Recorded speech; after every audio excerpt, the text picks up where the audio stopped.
Have you heard about Beth Bird? Yeah, what a shame. What wasted potential. Indeed. Such a pity. Such squandered promise. She was raised in a devoutly Mormon family, you know. Good parents, good pedigree, too. Her brothers, all returned missionaries, married in the temple and everything. What could have gone wrong? I don't know. I just don't understand. She should be grateful, if you ask me. It's true. She was taught all the right things since birth, given all the right answers to what she was told were life's biggest questions. Who are we? Hi, I'm Aaron. This is Bethany. Together, we're A and B. She's 25 and I'm 27, but together, we're 53. Where did we come from? He's Catholic raised from suburban Texas, and I'm Mormon born from small town Utah. We met at NYU during undergrad, and then we fell in love in Manhattan. Then we shacked up and saved up in New Jersey so we could move to California and go to film school. That's where you go to film school. Where are we going?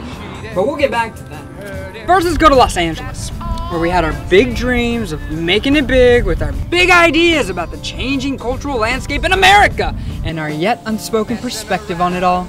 Yeah, that's where we realized the system is rigged. The game is played. Each facet of it fixed, from the prescribed life plan laid out for me originally by Mormon culture To the paint-by-numbers technician peddled to us at film school under the pretenses of professionalism. We're tired of just being very, very good at regurgitating other people's answers. We're ready to start asking some questions of our own. So, in this small window of time, before we necessarily settle down, enslaved to our combined student debt, We're gonna make a movie. a documentary about being American 20-somethings in the 2000 teens and feeling like there's no room for true creation, I don't know, invention, or exploration anymore! So let's begin again. I'm Aaron. She's Bert.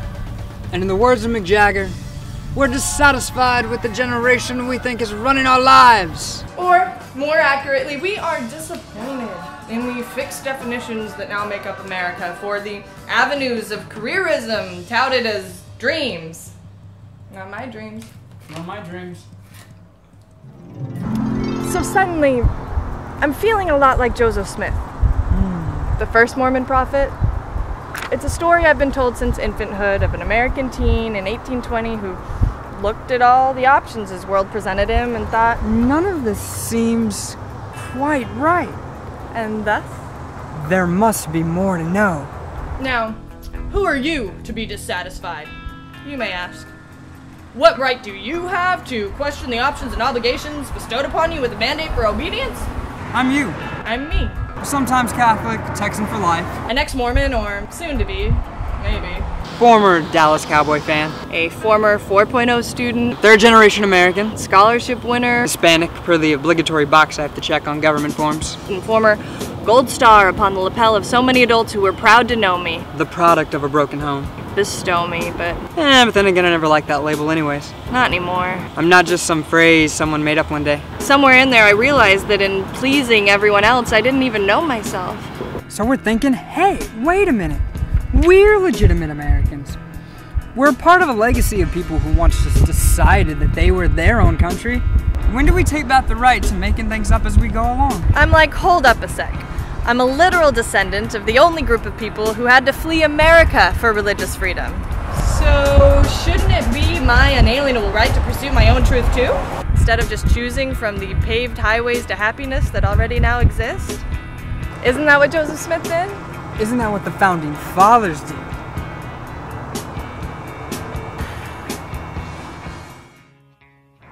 So for 7 years now, I've been running from the Mormon Church, feeling like my only chance to be something different, to discover something new with my life, was to divorce myself from it completely. So I looked everywhere else for truth but there. But having found nothing but a similar prison of checkmark shackles and crossword cages in the American macrocosm parallel to my micro-Mormon experience, I now turn back to my own history with new eyes, to see it not like I was taught to see it, to honor it not like I was told to honor it, but in my own way. For the first time realizing the church was once something rebellious and revolutionary, and for the first time thinking maybe I'm more Mormon, not less, for also wanting to do something rebellious and revolutionary. Maybe I'm more American, not less, for wanting to be something rebellious and revolutionary. We think we're a country founded on all kinds of righteous ideals, immovable laws, and immutable history to uphold. Mormonism, too, clings to ideas just now old enough to be truly dated, finally enough generation lengths away from the originals to feel stifled by our parents' interpretations of what it all means. Lest we forget, we were not founded on stone, but pliable paper, evolving language, people who were products of their own times and assumptions and still limited existences. It wasn't the letter of the law that allowed America to be born, but the spirit of freedom and creation itself. Freedom of speech has evolved because communication invariably does. In the 1770s, you published a pamphlet. But if Thomas Paine lived today, he'd make a movie. So that's what we're gonna do. In 2 weeks, we're gonna pack up our books and our clothes and our cameras. And we're gonna toss out the window everything we've been told about the way the world is and what we're supposed to do with it. And we're gonna hit the road, the American woods, looking for what's next in our world. Sort of like Joseph Smith did. For 30 days, we'll live out of our PT Cruiser. 2 road-tripping relics traversing the spines of our states paved decades ago by Americans before us. Searching our land and sky and sea of people for progress. Further possibilities for living. Farther capabilities of the human mind. We're gonna make a movie. About us making a movie. About 2 souls on an American pilgrimage to find any inventive magic left in the tracks of Joseph Smith. Connecting the dots between all the places we've been before. Texas to New York, to Utah to California. To find our own answers within the connective tissue of our country. Who are we? Where did we come from? Where are we going? We'll pray where Joseph prayed in upstate New York, the place where God supposedly appeared to him nearly 200 years ago. We'll glean energy from the Garden of Eden of Jackson County, Missouri, discover injustice in the jail where Joseph was killed by an angry mob with guns. And we'll sift out any toughness still remaining in the ruts, still visible from the handcarts of my Mormon ancestors, the wagons of your pioneer predecessors, searching for inspiration, invigoration, searching for revelation on how to continue in some way new. In some way new. We can't forge a new frontier while still chained to the expectations of the last one. We forget that at some point that frontier was new too. 2 kids on a road trip across the country. A quest for truth from the East Coast to the West Coast, Atlantic to the Pacific. A trek uniquely American from pioneers to prospectors, Kerouac to Steinbeck. We want to know, is there any revival left in our land? Out between cities amongst cornfields?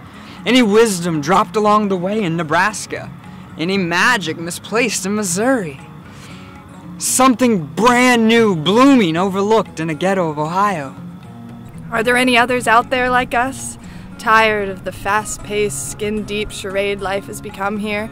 Tired of failing and falling short to meet the sterilized, moralized standards of society as it's now defined? Self-deprecating in our attempts to be humble, self-righteous in our validation received for expert emulation? We'll talk to anybody who will talk to us. Mormons, ex-Mormons, kids, Catholics, gas station clerks, missionaries, Marilyn Manson, Donnie and Marie, and Lena Dunham. Anybody we've always wanted to talk to, who we can get through to, who won't say no. And we'll be searching for you too, all across the country, calling for you to join us in self-awareness and soul-searching. Oh, you youths, Western youths, so impatient, full of action, full of manly pride, plain I see you, Western youths. What do you believe? Not from your parents, but beyond them. Where are you finding happiness? Not from your priests and bishops, but despite them. What's the next American dream?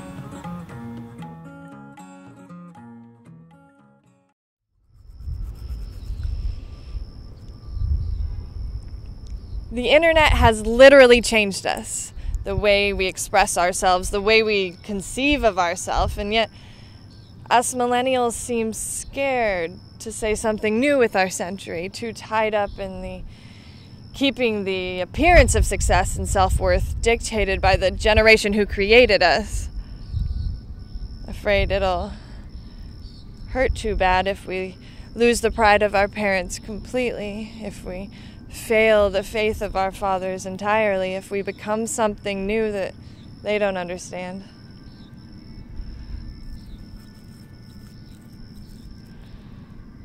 But we can't wait any longer. So let's deal with the issues of our own time in our own way and in our own voice. And honor our history with continued brilliance, not obligatory obedience. Decades upon decades, new dispensations, next generations. It's your turn, our time. And we should be feeling pretty angsty, us millennials. We aren't our teens, after all. We're past modernism now. We're past postmodernism. We're beyond the new wave and the no wave. We're older than new age, younger than post-punk. Our art is more contemporary than contemporary, and our ideas are more novel than the novel itself. But before we can start the next new wave, we have to rediscover the imperfections in our history. Before you can change the system, you have to pay honest homage to your ancestry. You have to turn around and look unflinchingly at the structure that made you. Only then can you see where definition has failed you. Believing new things necessarily means unbelieving old things. But in continuing the tradition of human creationism, we honor those who did the same in the context of their own time.